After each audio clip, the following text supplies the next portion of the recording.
What's up, y'all, and welcome into the Jack Vita Show. I'm your host, Jack Vita, here for Fastball on Fan Nation Sports Illustrated with some more MLB offseason content. Last week, I spoke with Ryan Dull, who pitched for the Oakland A's, and he's trying to work his way back to the show. We've got a guy today who is hopefully going to be making his big league debut next season for the Houston Astros. So I'm going to welcome him in. He's got one of the best mustaches in all of baseball. And his wife, once upon a time, was on a number of reality shows. We spoke with his wife, Jessica, last summer. It was a great episode. A lot of people really liked it. We talked some faith. We talked some sports. We talked about our time on the show. So we are welcoming in the husband of Jessica France. It's JP France. Hey, what's going on, Jack? Has anyone ever introduced you before? Yeah, that was a good intro, man. Has anyone ever introduced you before as her husband in that way? No, but her mom will always mess around with me if we go in public and she gets recognized. She would always mess around with me. How does it feel that she gets recognized and you don't in public? I said, hey, that's go for it. I said, that's people I got to deal with first off. Yeah. So, but no, yeah, her mom always messes with me about it. How often does that happen? It happens more at like restaurants than anything that I've noticed. We'll I'm trying to remember where we were eating the last time. We were at Cheddar's, and it was me, her mom, her dad. And the waitress was looking at her and says, "You look familiar." And she said, "Oh yeah, I just have one of those faces." And I'm sitting behind her, looking at the waitress, smiling like, "Yeah, she." And I think her dad brought up, "Yeah, she was on MTV, The Challenge, and The Real World, and all that." The waitress goes, "I knew it." And then you can kind of hear her run off, go back to the kitchen, said, "Jessica McCain, I'm serving Jessica McCain in the kitchen." Yeah, I've noticed it a good bit. Like it happened at like the Cheesecake in Louisiana a couple of years ago. A lot of times it's at restaurants I've noticed. Yeah, is there a particular, so I know you guys spent some time in Louisiana, some time in North Carolina. Is there a particular, and then Texas, of course, too. Is there a particular location where you think it happens more frequently, or is it just kind of the same in any location? I think it's kind of the same because it's random. I mean, I've had a couple buddies, like one of the guys last year that if anybody's Astros fan knows Jake, they've heard of Jake Myers. Yeah. When me and Jake played together in Fayetteville in 2019, he didn't really know who Jess was because that's when we first started dating. And I want to say 2021-ish, he asked me a question. He goes, "Hey man, was your wife on TV?" He said, "She just looks familiar." I was like, "Yeah, she was on the Real World and the Challenge and all that." He goes, "I knew I recognized her." And yeah, it's just funny the some of the guys that I know, or they you wouldn't expect them to watch the Challenge or the Real World until they came out and said they watched the Challenge or the Real World.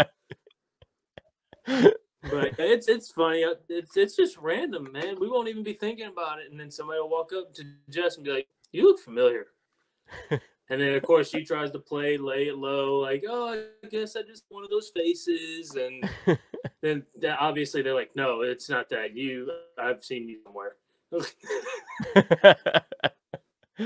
That's great. Yeah, so they really have to work. They really have to work to get her to acknowledge it. They gotta like say, "No, I've seen you on this." But you haven't watched it yet. You haven't watched her shows yet, dude. I haven't watched her shows. Anybody that knows me knows I can't stand like drama stuff. If even in just right for me. If drama turns up, I'm walking away. I can't deal with it. So the fact that I would be watching my wife deal with drama. It would do nothing but just tick me off and want me to turn it off. So I'm just gonna avoid the whole situation and just not watch it. Yeah, that is an interesting thing I was thinking about when I was thinking about how I was going to be talking with you. I was going to ask you, and I know she had said that you hadn't watched it, and that makes a lot of sense of like, cuz with Jess, she's great. She's great on the show. Like one of the seasons she does really well.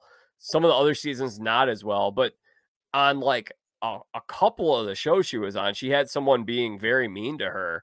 And like that would be really hard to watch if that's your wife. Mm-hmm. Right. Yeah. Like I said, and all my buddies know me. I hate drama. I can't stand drama. If two teammates got some stuff going on, I'm leaving the room. I don't want to deal with it. That's just me.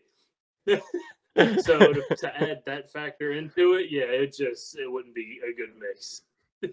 So obviously not your genre of television, but I know that you're big into, you like to be outdoors, you like to hunt, you like to fish. Have you ever gotten into any of those kind of TV shows? Like I know there's some more of those that are more like survival ish. Mm-hmm. I mean, I love watch the Naked and Afraid. Those are some good Yeah. shows because it's kind of hard to fake that. Um, Now, would I be able to go on there and do? Probably not. But I mean, you don't know, you don't know. But I mean,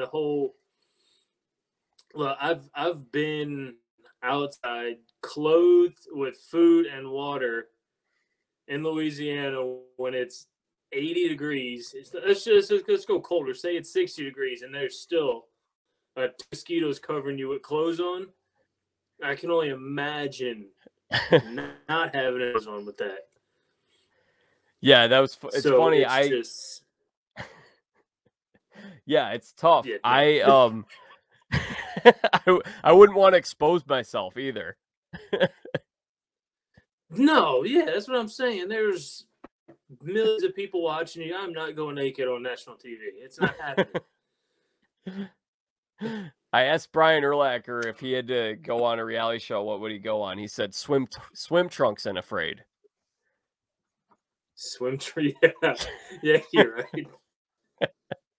Yeah, I mean, the really only like shows I would probably do if I had a choice, and would probably be into more like the hunting shows on like say an outdoor channel or a sportsman's channel or something like that.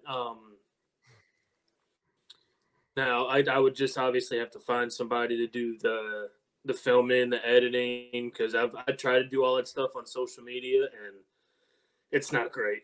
So I have to find somebody to be able to do that. So explain hunting to me, because I'm a kid who grew up in, I mean, I'm older than you. I'm 28. I think you're 27, right? Mm-hmm. Yeah, so okay, we're around the same age, but I'm a kid who grew up in Chicago. There's not a lot of hunting going on here. Big animal lover, but I'm not someone who's against hunting. It's just, to me, it wouldn't be very appealing, partly because I never grew up doing it. So Mm-hmm. explain why hunting is something that you really enjoy. I think this would be, a lot of people probably learn something from this, in all honesty. Yeah, I mean a big part, obviously being from the South, Louisiana, hanging around with a bunch of friends in Mississippi, North Carolina, consider that the South. A bunch of friends in Texas. It's a big culture thing. So I've always just grown up doing it, but it wasn't anything that's ever been forced onto me. But yeah, it's just I've always grown up duck hunting. Now probably the past 5, 6 years, 7 years, I've been big into bow hunting.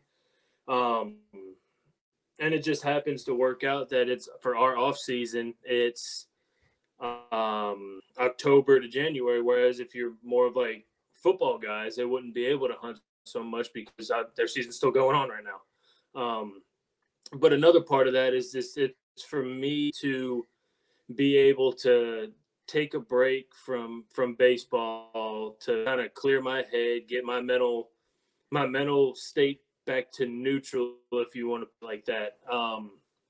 Just being in a tree, whether it's a morning or an evening hunt, just being 15, 20 feet up in a tree, either watching the sun come up, watch the sun go down, just watching Mother Nature kind of do its own thing.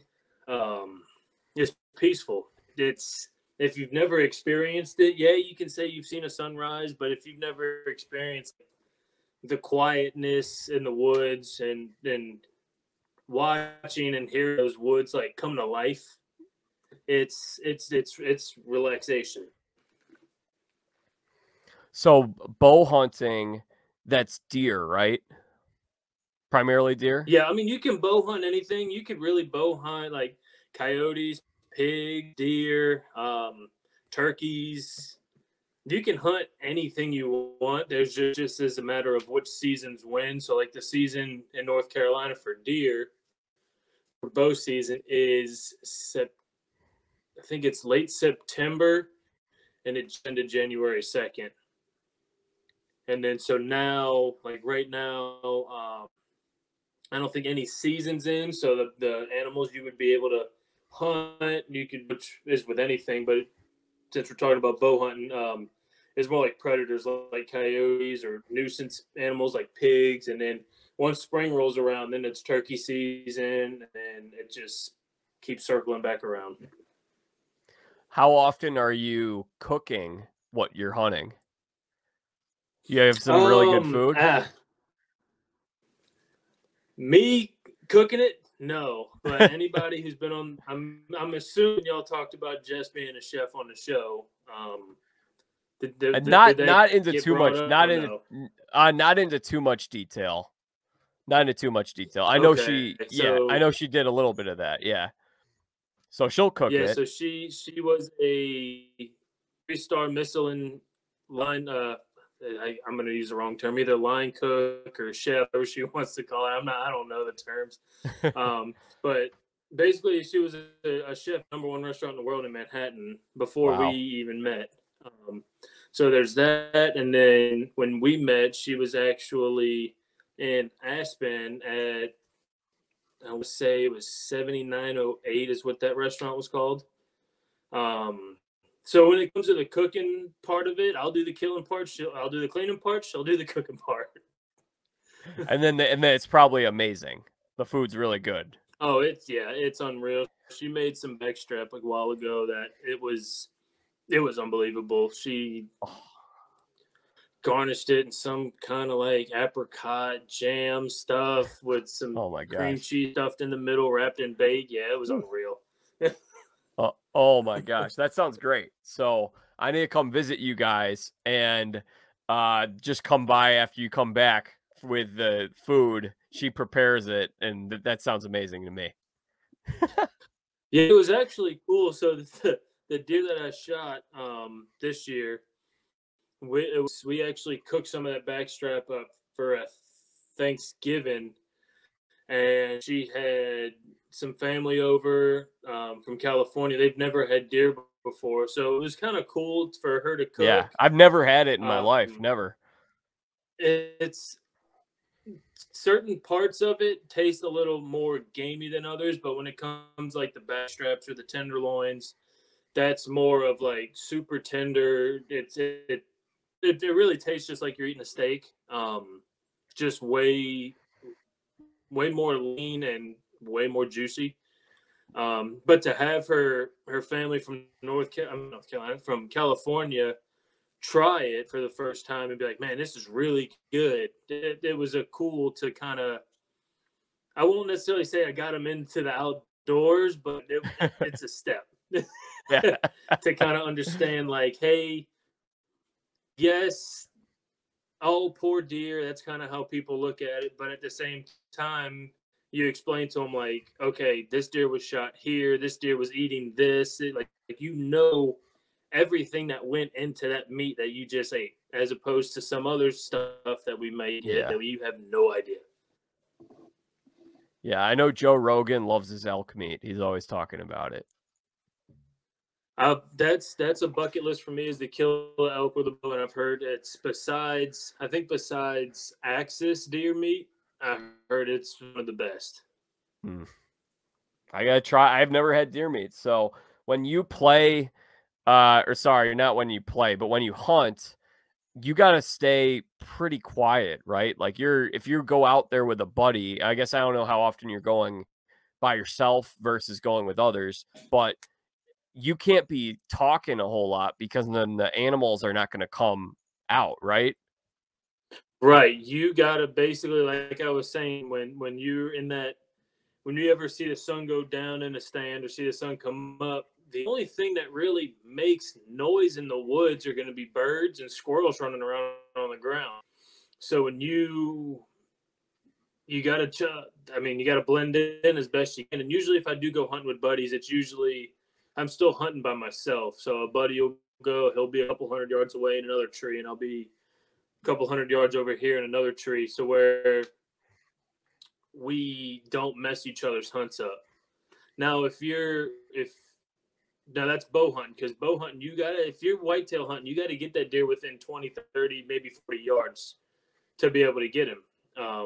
Whereas if you're rifle hunting, now you can kind of box stand, you got a heater going, you can bring some snacks, and it's a little more relaxing. Maybe you could sit next to each other and kind of whisper back and forth and chit chat. Because if that 300 yards away, he'll never know you're there, and with a rifle, 300 yard shot's nothing. And then fishing, you can just you can chat it up as much as you want, tell stories, sit around in a Yep, boat, have a fishing, good and time. really the same thing with duck hunting, man. Duck hunting, I know buddies they'll stare while they're duck hunting. You can chit chat. They do nothing. As soon as the ducks start flying around, you want to kind of try to keep your movement to a minimum. But I know buddies that'll go out there duck hunting. They'll bring propane stove, cook some eggs, bacon in the blind and stuff while they're hunting. So it all depends on what type of hunting you do. Joe Rogan with elk hunting, he's probably, so what they'll do is they'll pack on miles and miles and miles during the day to try to find these elk.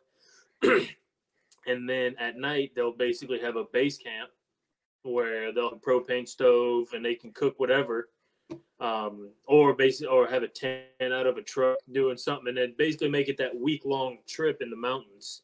Whereas at whitetail, you're in the woods for, on average, probably 4 or 5 hours, and then you just go back home. It all depends on what style hunting it is. Very cool. Yeah. Again, like I'm learning a lot from listening to you because we come from different parts of the country. You're from the deep South, and I'm from the high school that Mean Girls was based off of. Oh, were you? I was, yes. And I bring Yeah, that up I because, love that movie. yeah, Jess told me that's your favorite movie. Is that correct? I don't know. I don't know about favorite now, but it's up there. It's I can okay. You watch can some admit it. It's Mean one of my Girls. favorites. Yeah, I can watch some Mean Girls. So that high school, North Shore High School, is Mm-hmm. based off of the high school I went to, New Trier, which is on the North Shore of Chicago. And there are a lot of references within that movie. Like they talk about Old Orchard Shopping Mall. That's a shopping mall like 5-10 minutes from my house. And Walker Brothers Okay. Pancake House. Yeah, that they've got several of those around this area. But yeah, inspired by my high Okay. school. It was very much like Mean Girls. Now I got one for you too. So 21 Jump Street was filmed at my rival high school. Really? The 20 movie or the 22 show? Jump Street. What's that? Oh, the movie, right? Not the show? Yeah, with Channing Tatum and Jonah Hill. Yeah. And then 22 Jump Street was filmed at Tulane when I was there. Wow. That's Yeah. interesting. That's really interesting that they shot in Louisiana. I feel like they don't shoot a whole lot of movies down there, do they? They shoot a good bit. Hmm.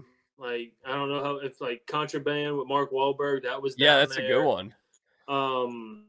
There's a movie about I think like a child abduction or something with Holly Berry. That's in Louisiana. A new Russell Crowe. His name Russell. Who's the guy that plays Gladiator? I think that's Russell Crowe. Russell Crowe. Yeah, he just I came could out be with a wrong. movie I a couple years think ago so. that was filmed down there in Louisiana. I think it's Russell Crowe. But no, there's a good bit of movies down in Louisiana. That's interesting. Yeah. So tell me about Mean Girls. Like, when was the first time you saw it? How many times have you seen it? Dude, I can't even tell you why I like the movie so much. I don't know. It's one of those movies I can just turn on and watch. I can't. I don't know why I like it so much. Didn't Jess give you a cake for Mean Girls Day? Yes, she did. Oh, what was it? What did it say on the cake? Oh, well, it was probably like, Mean Girls Day is I think it was October 3rd. I was gonna say on October 3rd. He told me what day it was. Yeah. I think that's what the cake said. I really hope you get to Like pitch I on said, I October don't 3rd know. this year. Yeah, I don't know why I like that movie. I don't know. I can't tell you. There's not one single reason why I can point out and be like, that's why I like it.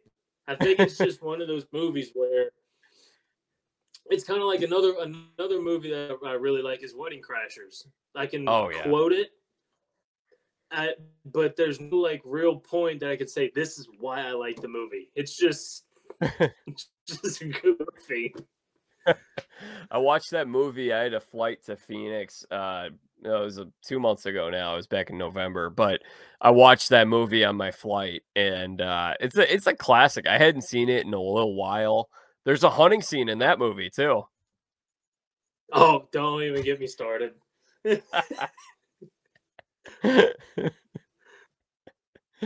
Yeah, me and my buddy, we quote Wedding Crashers all the time in a dugout. Wedding Crasher and Adam Sandler movies.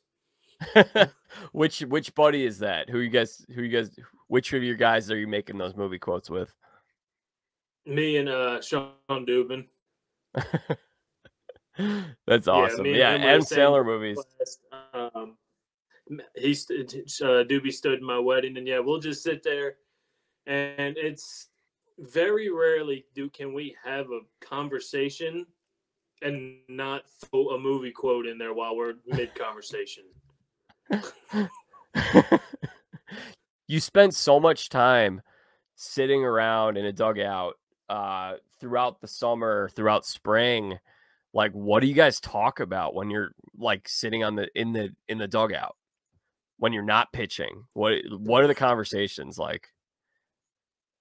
Dude, it's honestly just a whole lot of nothing. I mean, I don't even it's like I said, we'll just be sitting there, and me and Dubin will be sitting next to each other, and something will come up, somebody will say something, and then that'll just prompt a movie quote.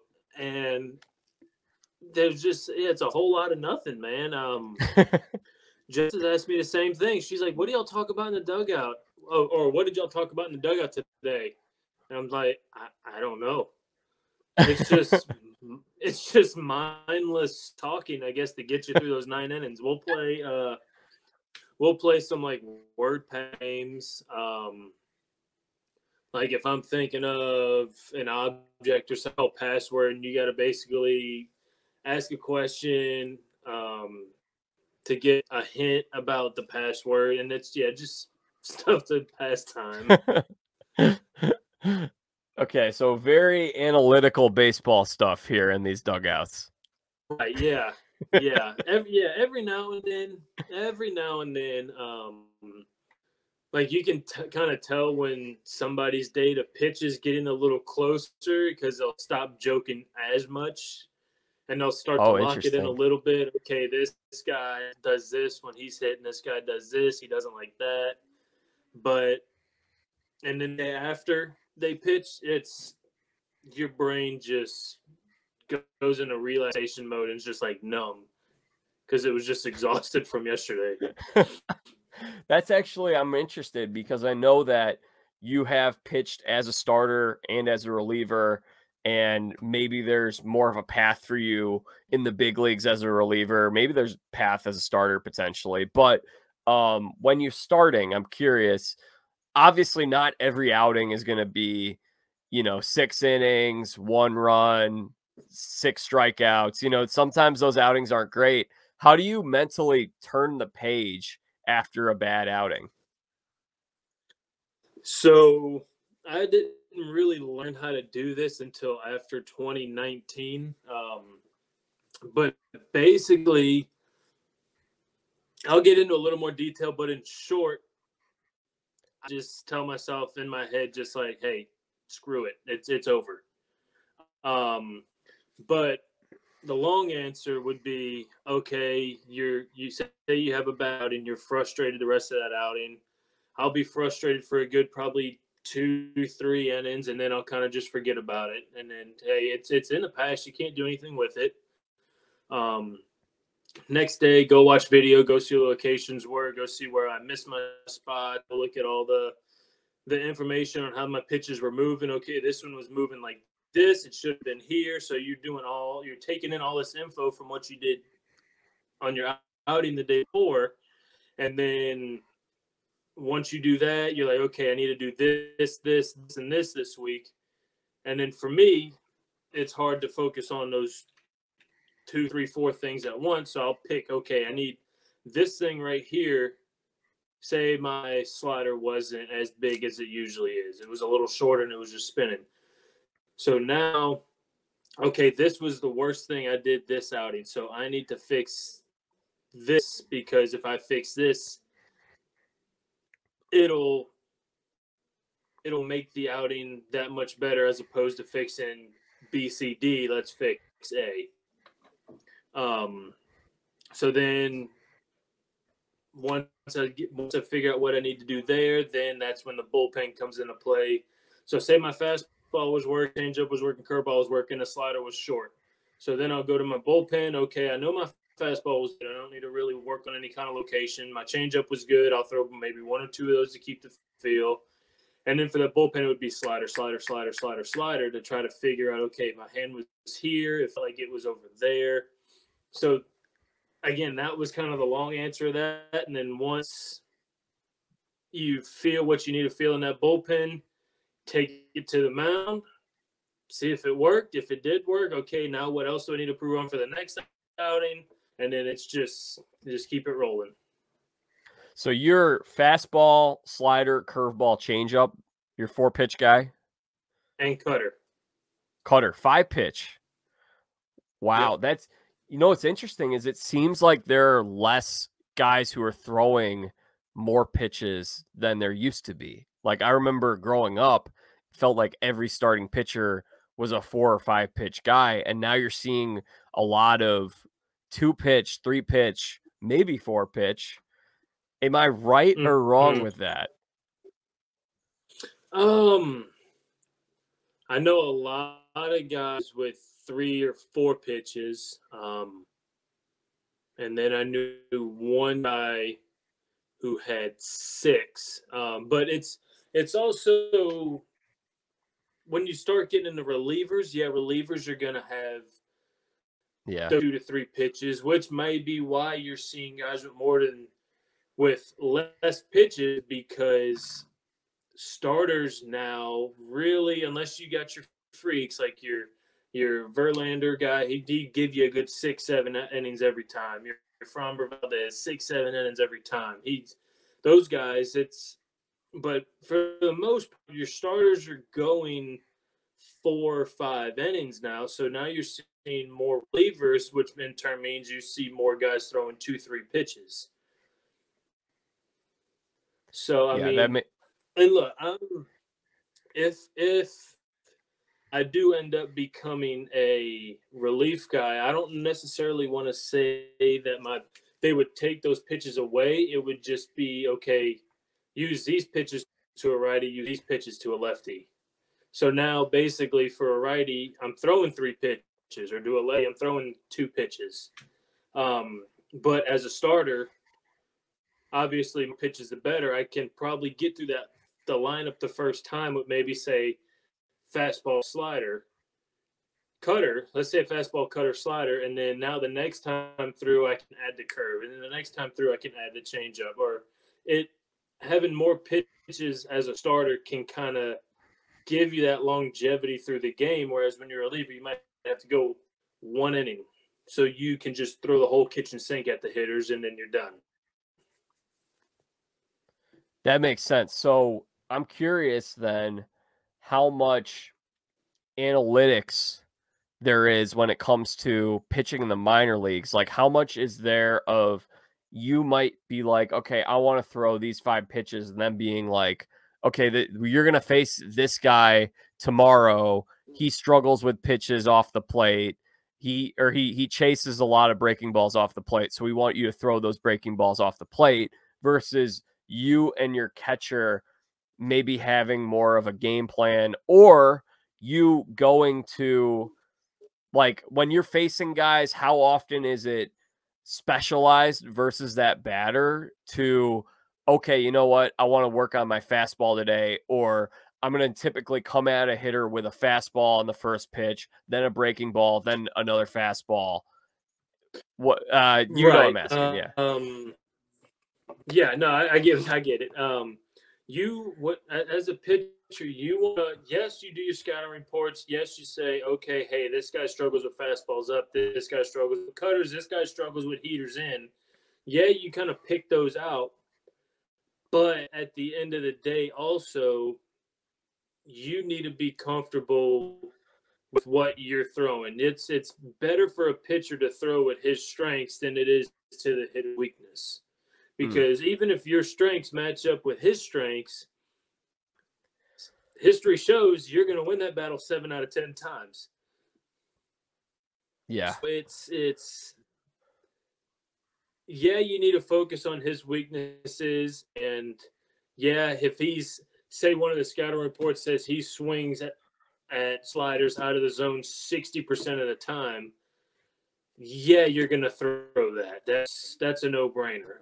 But say it comes to the point where, okay, hey, this guy's super patient, but he chases cutters up and away more than he does sinkers down and in, or say they're both 20%.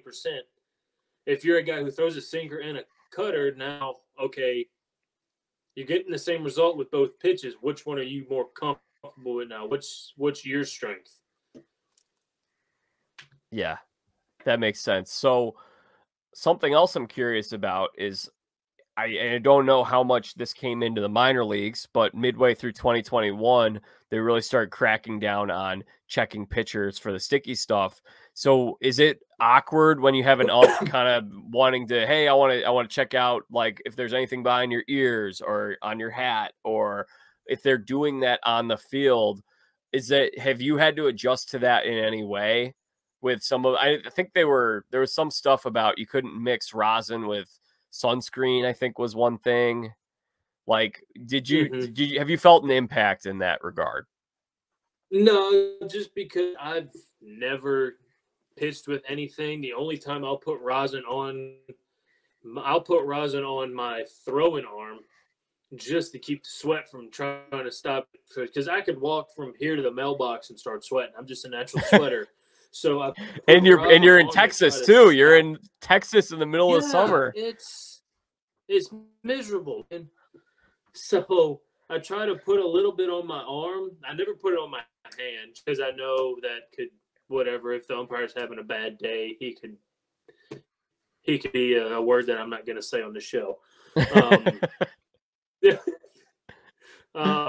So yeah, I just put it on my arm to try to keep the sweat from running down on my hand. But other than that, I've messed around with it, like in throwing program in 2019, just to see what all the hype was about. But I mean, I was throwing it straight into the ground. I just had no feel for it. So I've never really had to worry about any of that. They come here, they say, all right, let's see your hands. You give them your hand, you flip it over, you take your hat off, you do your belt thing. All right, you have a good day. You too. And that doesn't bother you at all? You're just like, fine, whatever, I'll do that. I've never had a problem with it, man. The biggest changes we had were this year, I think, in AAA. and that was with the automatic strike zone and the pitch clock got shortened. How did you feel the automatic strike zone worked? Because I remember hearing It at will. yeah, go ahead. Oh, go ahead. Go ahead. Go ahead. Oh, I just heard that in an earlier iteration, I think when they were trying it out in an independent league, maybe in 2019, something like that. I had heard that it wasn't working as like effectively with breaking balls versus fastballs. So it was working. It did what it had to do. Um, but I will say, me personally, I cannot see that making it up to the big leagues because one, you're taking the catching position out of the game. Now all he Yeah. has to do is worry about blocking a ball and throwing the ball to second base if the guy steals, or third base, or wherever. There's no more framing. There's no more artwork to catch.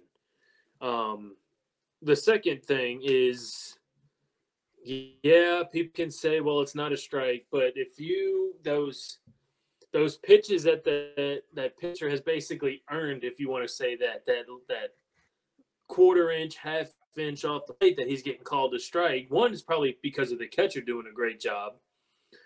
But that's taking that out of the game. It's taking the umpire out of the game. Because we've had times where we've dotted a fastball away, or the off speed just looks like it was dotted away. And you can tell the umpire wanted to kind of like flinch up to bring the guy up, but he had to wait for it to say ball in his ear. Now, I will say, and this is coming from a pitcher standpoint, the hitters hated it. One, I did think it made the hitters more patient because they knew if there was a pitch that was borderline, more than likely it was going to be a ball, just the way the system was set up. Because I think we had one game where both teams, we had a combined like 20 walks or something like that. And we were Wow. like, that doesn't happen in AAA. It was just bad. And that's not good. That's not But good entertainment, by the way. Like in Little League, like I used to ump Little League at one point for third graders, and they expand the strike zone so much because if kids are drawing walks, one, they're not practicing any hitting, but two, you're just going to be there all day. yeah, and when it first started, we were like, we were saying that, okay, y'all want to do all of this stuff, speed the game up, the pitch clock, the okay, we can only pick off twice to first base now, all this stuff. But then y'all are just slowing it back down with this automated strike zone because now we're walking more and games are taking 4 hours. But I will say that, yeah, there was a give and take from a pitcher standpoint.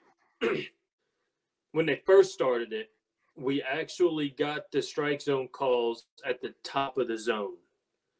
So it was like top of the knees, and it was like probably just under where a jersey name would be. So the pitchers were getting those calls. That was the actual top of the strike zone that we weren't used to getting. So that was nice. Wow. But that quarter inch, half inch off the plate that you're used to getting, we weren't getting. And then they decided halfway into the season that they were going to shrink the zone. They shrunk it 4% from the top and 4% from the bottom. And we've even had some hitters that a pitcher threw one that was like belt high, and it was called a ball. And as a pitcher, you're like, okay, where do I need to throw this thing? It was middle, belt high, and it was a ball. So, I mean, I don't think that will ever make it up there. I think the pitch clock, they shortened the pitch clock up. That could potentially get up there. My thoughts. And then the whole pickoff. Well, there will be a pitch clock. There will be a pitch clock next year in Major League Baseball, 12 seconds. Yeah. I think for us, it was 19 from the wind. No, was it 14 from the windup, 19 from the stretch, I think. The only problem with that is that if you were if you were a pitcher that was in a high pressure like situation, because it's the pitch clock stopped. So if you were, when did it stop? It used to stop when you got, so if you were from the stretch, right? It used to stop when you started coming set, right? Now it stops when your leg lifts to go to home plate. So if you have 19 seconds from the time the ball hits your mitt, you have, say you're in a high pressure situation. We're going worst of the worst right here. Say you got a guy on first and second, ball game, right? Pitcher's gonna need some time. Say he just went 2-0 on a guy. So you got 2 balls, no strikes, guy on first and second. Let's say 1 out, bottom of the ninth, right? High pressure situation. This guy, the pitcher needs time to step off, to breathe, to settle everything down. Now you got 19 seconds to catch the ball, regather yourself, get on the rubber, guy on second, so you're going to get more than one sign. So that's taking up time. Then you got to come set. Then you're going to look back at the runner to hold him, make sure he's not stealing, and then go. That's a lot to do in 19 seconds. Yeah.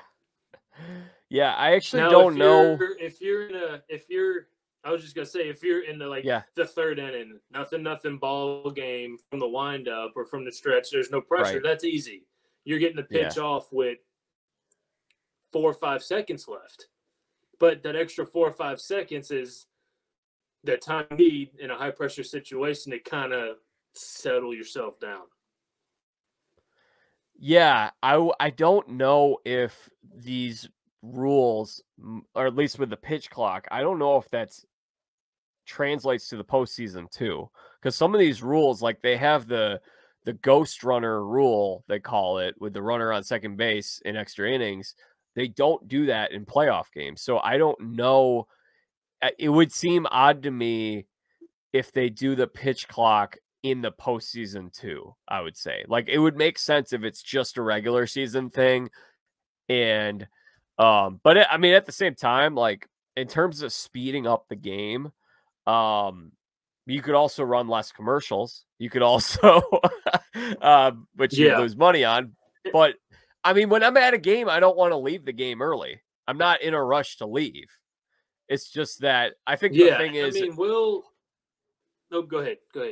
Oh, I think the one thing with it is that you're getting more action. Like, the game's more action packed. If you watch a game from the 80s, they play at a much faster pace. It's like, throw it back to the pitcher, boom. All right, now here he is. Pitch comes in. It's like a really nice, perfect sequence. And I think that's what they want to bring back. It's not necessarily just about time. Because to me, the time thing doesn't matter. I think it's just like getting more action-packed game. Right. I mean, if you want to do that, go back to the 90s with Gorilla Ball or early 2000s. Right. With the steroids and all that. But yeah. I will say, with the pitch clock and everything, if you had a normal game, say they got to combine 6 walks, okay? It did cut the game time down, but it was only by like 15 minutes. It wasn't a lot. Right. And the people making this, or the people wanting a quicker game, the people who want more home runs, the people who are in the stand saying, "Come on, we're ready to go home," are probably the people who really don't care for baseball. They're there for the target audience. Yeah. Right. But that's the people they're listening to. And like, it bugs me when people say, "Come on, hurry up, we want to go home." Well, in the dugout, we're like, "Dude, you don't got to be here, man. You can leave." Yeah. What are you doing here? Yeah. So, I mean, I think they're trying to target the wrong audience. They're trying. I don't know. Yeah.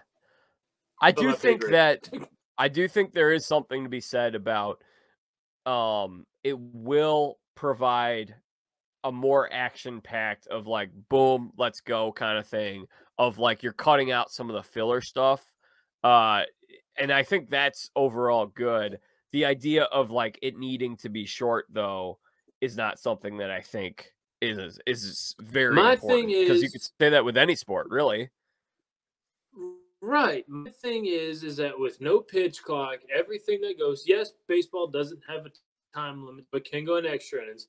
But let's just say a typical basic 9 inning game is like 3 hours and 15 minutes. Let's put that on it. Yeah.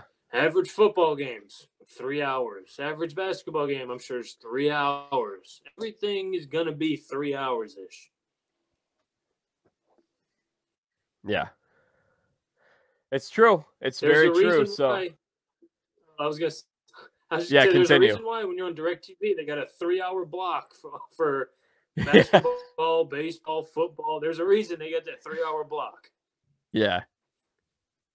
It's true. It's true. So, okay, so I see where your thoughts are on some of these things, and that's really interesting to hear from your perspective. I'm also curious. I know that last year you were doing some starting, and then towards the end of the year you were pitching out of the bullpen a lot more, and you were pitching extremely well down the stretch of that season. Tell me a little bit about how you're able to like. Were you going all of a sudden now you're going max effort on your fastball once you go to the bullpen where you're pacing yourself a little more as a starter? No. So the whenever I got drafted in 2018, that was kind of their big thing. They told me like, hey, when you start, don't treat it as you have to pay yourself. And this really hasn't kicked in until last year. But don't pace yourself to try to get to those extra innings at that fifth, sixth, seventh, eighth inning. Throw everything you got every single inning, and as far as you go, that's as far as you'll go. So no, I mean from the beginning of this season, it was the same effort. Now I would give a little more effort, if you will, if I knew I only had 1 inning. Yeah, I could mentally tell myself, "Hey, let's blow it out, empty the tank." Um, Whereas with starters, you're not necessarily, for me at least, not. I'm not pacing myself, but at the same time, I know in my head I got more to go. I got more to do than just 1 inning. But I mean, when I first swapped to the pen, they started with 2 innings, and they were gonna gradually go like 2 innings, and then 1 inning, or was it 1 inning, 1 inning, and then 2 innings, and then a back to back. I mean, but I would throw 1 inning, get out of it clean, and I was that's it. 1 inning, because I was so used to going 4, 5, 6, 7 innings but I was also using the same intent with all my pitches. So it's not like I went 1 inning and left everything out there and was exhausted. I still had the same effort from start. So I was just built up. So after that 1 inning, I was done. I was like, okay, I go 4 more innings if you needed to. Right now, I'm fine. But it was definitely a little different. It was definitely more of, okay, I'm only going to see this guy once, so let me, if I'm throwing a slider, I know where I know he hasn't seen me before this game, so I might be able to get away with a mistake. Or if I do make a mistake, he could hurt me, and it's even more exaggerated. So it's Hmm. just a bunch of it's a different animal. I'll just say that. So right now, you're on the active roster for the Houston Astros. You have not made your major league debut. So basically, what are you doing right now? What are you expecting in this next year?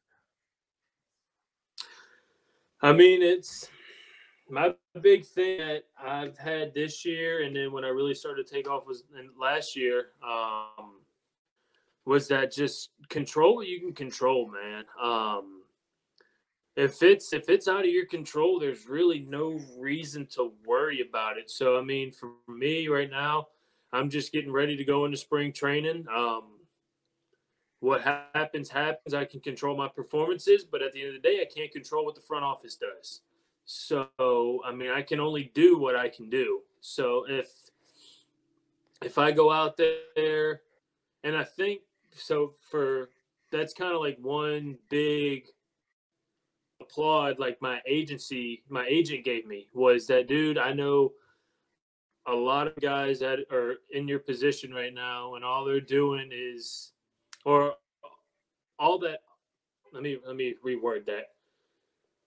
It'd be super easy to be in my position and moan and woe is me about how I'm not getting what I deserve. And I told my agent the same thing. I said, I can't control any of that. I can only control what I do on the mound. And he said, dude, that is a great mindset to have. He goes, there are so many guys that would just be kind of complaining and going to the coaches and the front office and why am I not getting this and why am I not getting that?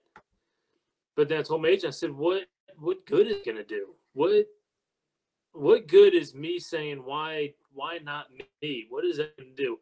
Because I know from experience in college and now with minor league, the way you perform is gonna speak a hell of a lot louder than what you say. Trust God too. God's put you Yeah, in this position. absolutely. Yeah. Absolutely. So again, I can only do what I can do. If I can't go to the front office and be like, hey, I think I should do this, and this. No, it don't work like that. But yeah, just control what you can control, man, and then let everything else take care of itself. And I know that you're a man of faith, JP. I know that you're a Christian. I would love to know what role Christ plays in your life and why your faith is so important to you. And dude, whenever I get talking about this, I get all shaky. But it's man, dude, make me cry. It's all good. You wouldn't be the first France to cry on this podcast. But it's all because of my wife, man.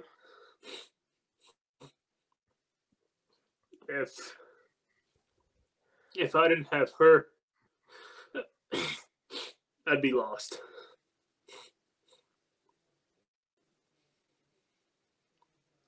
She so we met in Fayetteville in 2019. I was with the Woodpeckers over here, and she was just like, hey, I go to this church. This was after we'd been talking for a while.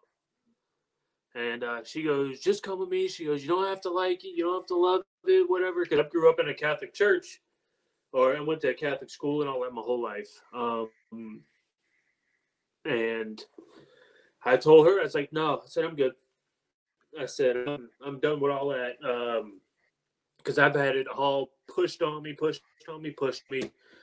my whole life. So I told her, I was like, no, I'm good. I'm done with all that.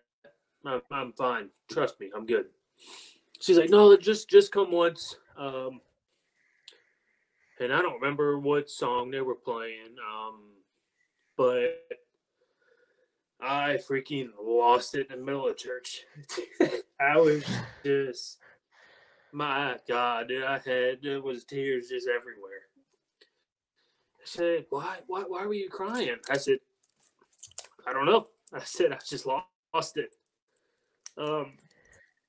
And then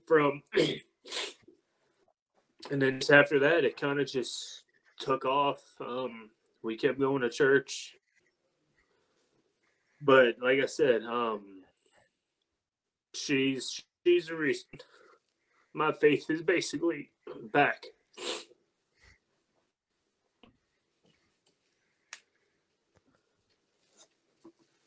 That's awesome, man. It's an incredible story. Man, sorry, didn't mean to get you crying. No, you good. That's so she got you to church, and that church service, was that the first time you had really heard the gospel, or you made a recommitment to serve Christ in that church service? Yeah, and like I said, I don't know. It wasn't a song. It was so the pastor at this church actually is the same pastor who married us in Mississippi 2 years ago.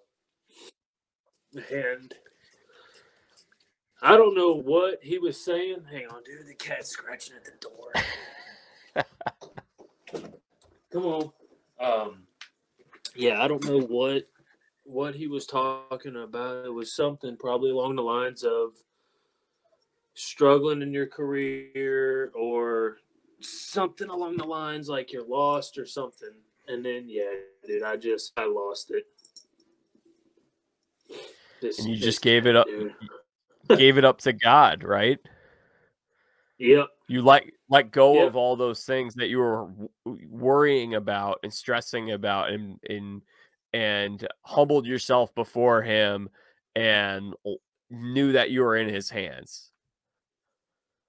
Yep, absolutely. So, like, we were talking, I forgot who we were talking to, but now walkout song is by Cast Browns. Every inning I go out there, draw a cross in the dirt. Yep. And how have you seen your life changed since then? How has your life changed? I mean, it's going nothing but uphill. I got a son on the way and on the phone, man. Son coming very soon too. You ready to be a dad? Yeah, can't wait, man. Well, I don't even want to say nervous, but you don't know what you don't know until you know it. So absolutely, all we can do is try, man. All we can do is try. Do you have a favorite Bible verse? It's actually a hunting verse. Perfect. Yep. This is 27:3. Take your bow, take your quiver full of arrows, and go out into the woods and hunt game for them. That's great. And what's the reference for that? What verse is that? Sorry. Genesis 27:3. Ah, there we go. Very good. Okay, so Yep. That's awesome. That's awesome. Thank you so much for sharing that. I'm curious before we go, when did you decide I'm going to be a mustache guy? So 2019 when I met Jess, I had a beard, big burly beard. I look back at it, pictures now, and I'm like, why in the world did you not tell me to shave that thing? It was disgusting. It was gross. Were you like a Duck Dynasty looking guy? It was, dude, it was bad. It was out to here, just there. Then at the end of 2019, 2020, had just the goatee going, which is what I always had in college, was a goatee. Had the goatee all of 2021, hit playoffs, and I'm like, so let's do a mustache. Why not? So the 2021 playoffs, actually no. 2021 playoffs, I had the mustache. And then 2022 season, had it the whole time. And then, yep. So yeah, it was just a playoff thing. Oh, and you kept it. You like the look. Yeah, Jess hates it, but I love it. People love it. So. Well, you know what? The mustache seems to be making some kind of a revival or renaissance for pitchers because Dylan Cease has one, Spencer Strider, Nestor Cortez, and then hopefully you'll be joining those ranks next year in the big leagues. Right. Yeah. Yeah, dude, I don't know what it was, but it's just it's nice going out in public, and like I was talking to somebody at the bow shop I work at. It's never chicks that give you this compliment. It's always guys. They're like, dude, that's a good mustache. I have to show you. I will text you and Jess this picture when we get done. I went to the 70s party when I was in college. This is when I was 20. This is like 2015. This is 8 years ago, okay? And I've been doing a goatee for a little while, and then I shaved it and just went with a mustache. And I was like, it is a legit mustache. I will send it to you, but that was exactly how it was. The guys who lived on my floor, everyone's just like, the guys were all like, oh my gosh, that's an awesome mustache. You look sick. Like, that's great. And then like my sister and my mom and like my female friends, no girlfriend, but everyone, I didn't have a girlfriend, but I mean, every female that like was concerned about me and loves me in like in a careful way, like in terms of being caring, they're like, you need to shave that thing. That looks horrible. Do not go with that mustache. But the guys love it. Yeah. The guys are all like, it's like, I feel like it's like men, they all like want to do it, but they know that they're like, so like my roommate at the time, Tony Block, hope you're listening to this. He had a girlfriend at the time, and he was always like, that's the best mustache. And so I feel like I was probably living out his fantasy. I think that's why the guys are like, that's a great mustache. I love it.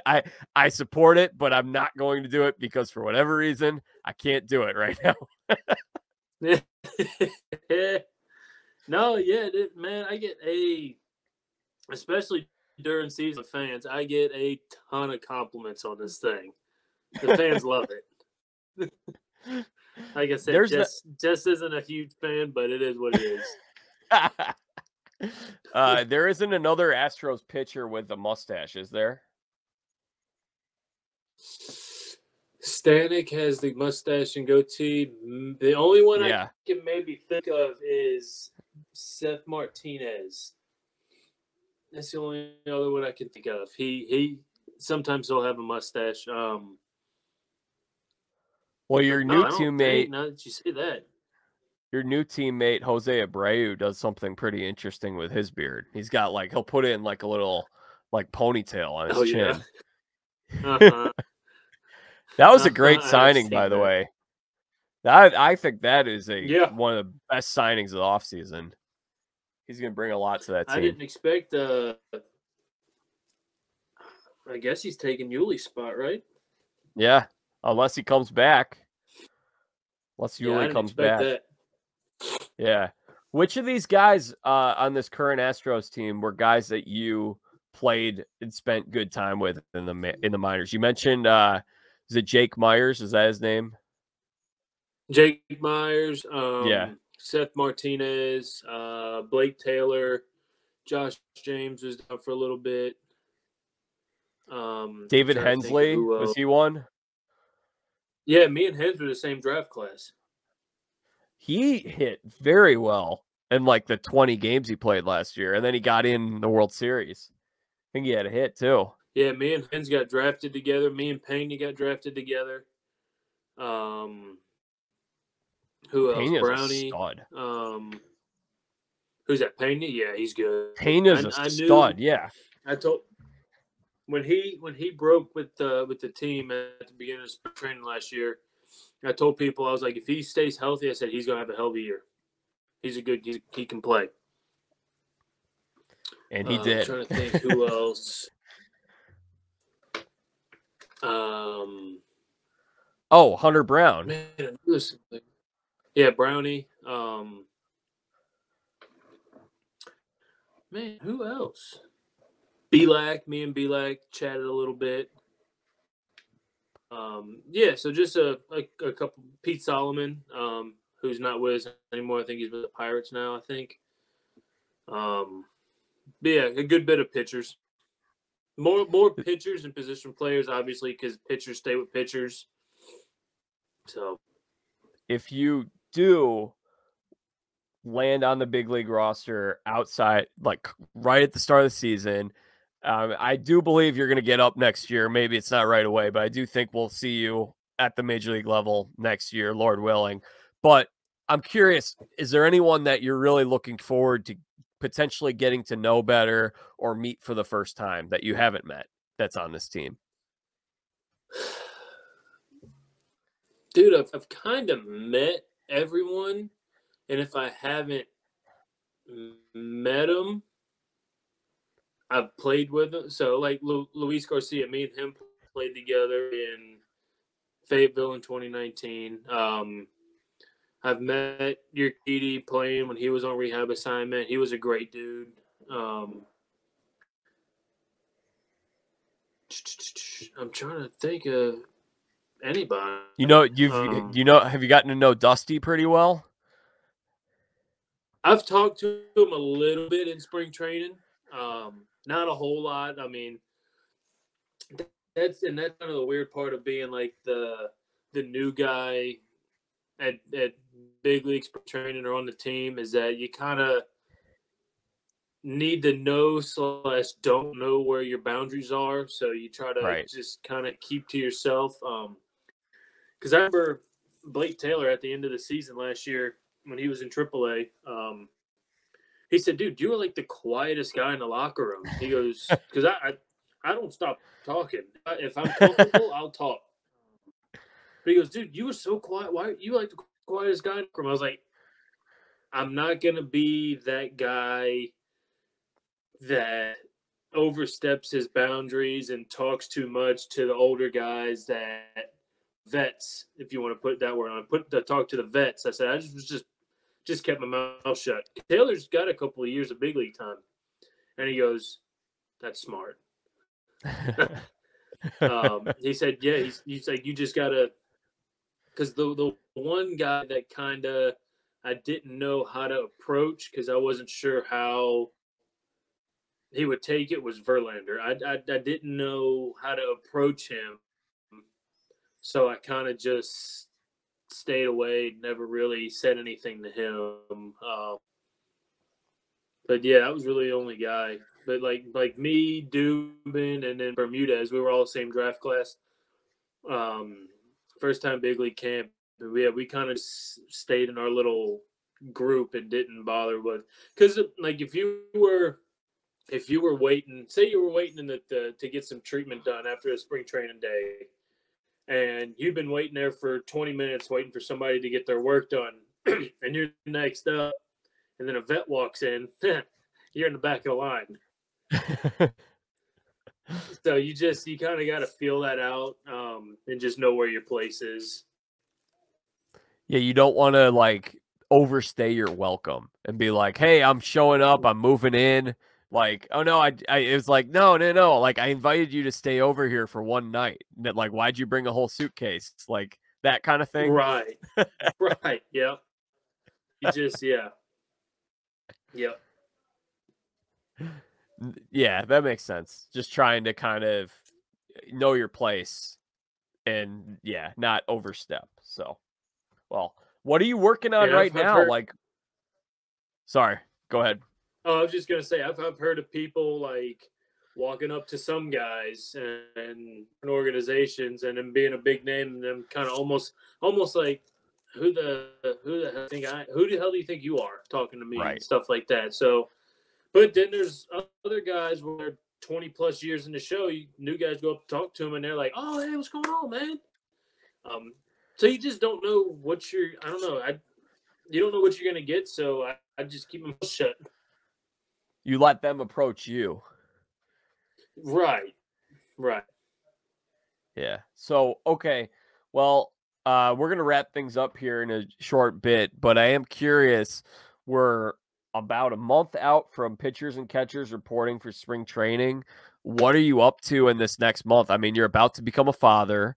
Are you like getting some work in the off season? Like, what's an off season like? How you get ready? How do you get like prepare yourself for spring training? So a typical week for me right now is Tuesday, Thursday, Friday. I wake up at 6:30, go work out from 7:30 to 8:10ish. Come home. I really got 15, 20 minutes to get home, shower, change, cook breakfast, eat breakfast, then get on the road, a 45-minute drive to go work at the bow shop. Work at the bow shop until 3. Drive 40 minutes, go throw at the high school I'm working at right now, and then I'll throw. I'm starting to ramp up a little bit, so this week I'll have one bullpen, maybe two bullpens this week. But no, I don't stop. So the typical day for me, I'm up at 6 and going to bed at 9, 10 o'clock. I don't get home till 6. It's a grind, so not really an off season. Yep. No, yeah, it's definitely the grind's back. The grind is back in. Yeah. So for those who are listening, JP works another job because he's a minor leaguer, and the minor league paychecks are not quite what the major leaguers make. Nah, so not he's even working close. another job. Yeah.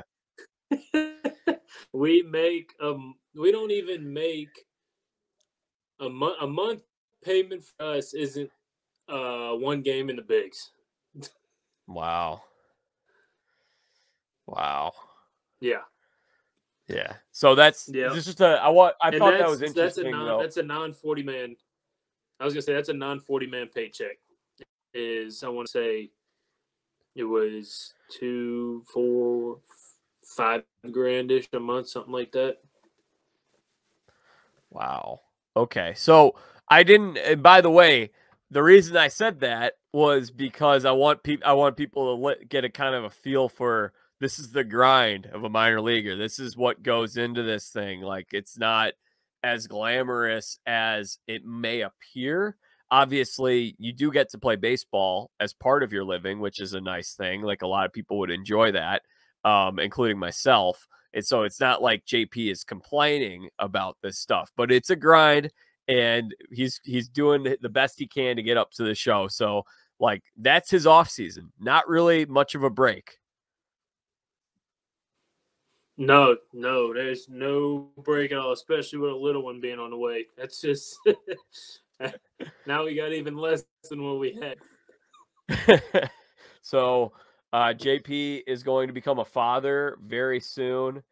We touched on that. Yeah, I think we did it all today, JP. Is there anything you wanted to discuss that we didn't get a chance to talk about? No, I think we covered everything from We did. Dad to hunting to Mean Jesus, Girls to minor leagues to Mean Girls to to your wife on reality TV. Yeah. Dealing with drama. All right. Well, Yeah, JP, thank you so much. Thank you so much for your time. Is there anything that you would like to plug or promote? Do you want to toss out your social media handles or anything like that? I mean, yeah, the only thing I really use is Instagram, and that's the Friend 28. So if y'all want to go check that out, I mean, everything that's on there is it's either the wife, baseball, or hunting. So basically everything we just talked about. Perfect. All right, so you can follow him one more time. What is your Instagram handle? The Frenchman 28. The Frenchman 28. So you guys can go follow him. I'll tag him in this episode. JP, best of luck to you this season. Thank you so much for your time today. Appreciate it, Jack. All right, y'all. That concludes today's episode of the Jack Vita Show with JP France. He spent he was drafted in 2018. He spent 5 years in the minor leagues, and he had a pretty good year last year with the Sugarland Space Cowboys, the Astros AAA affiliate. So he should be making his big league debut this year in 2023. Was fun to talk some pitching with him, a little bit of life stuff, hunting, baseball, of course, what life is like in the minor leagues, and his Christian faith. So thank you all for tuning in to today's episode. We're going to have more content coming soon. Depending on how things play out in the national championship game, maybe we'll talk some college football. Hopefully TCU can pull this thing out, win a national championship against the Georgia Bulldogs. Nonetheless, we will have an episode later this week with baseball wife and reality TV star Stephanie LaGrossa Kendrick, 3-time Survivor contestant, now competing on a new show called Traders. And we're going to have Stephanie with Big Brother star and legend Rachel Riley Villegas. So we're going to have Rachel and Stephanie together. We've had them both on this show before. So if you guys are interested, while you wait for that episode to come out, you can listen to the previous episodes that I've done with them. I've had Stephanie on 5 times. Rachel has been on once, but we'll have them together. We're going to talk probably some life stuff. We're going to talk about Survivor, Big Brother, the shows they've been on, probably just talk about whatever, talk about what's going on in life. And we'll give a little bit of a preview for what you can expect on this new show called Traders. We'll tell you more about it later in the week. Make sure you guys are all subscribed to Jack Vita Show on Apple Podcasts, Spotify, YouTube, wherever it is that you get your podcast. And log on to my website, jackvita.com. And then go over to Fastball on SI/Fan Nation. So si.com/Fan Nation/MLB/Fastball. Go to jackvita.com for more content. And until our conversation with Stephanie and Rachel, I'm Jack Vita, bringing the dancing lobsters.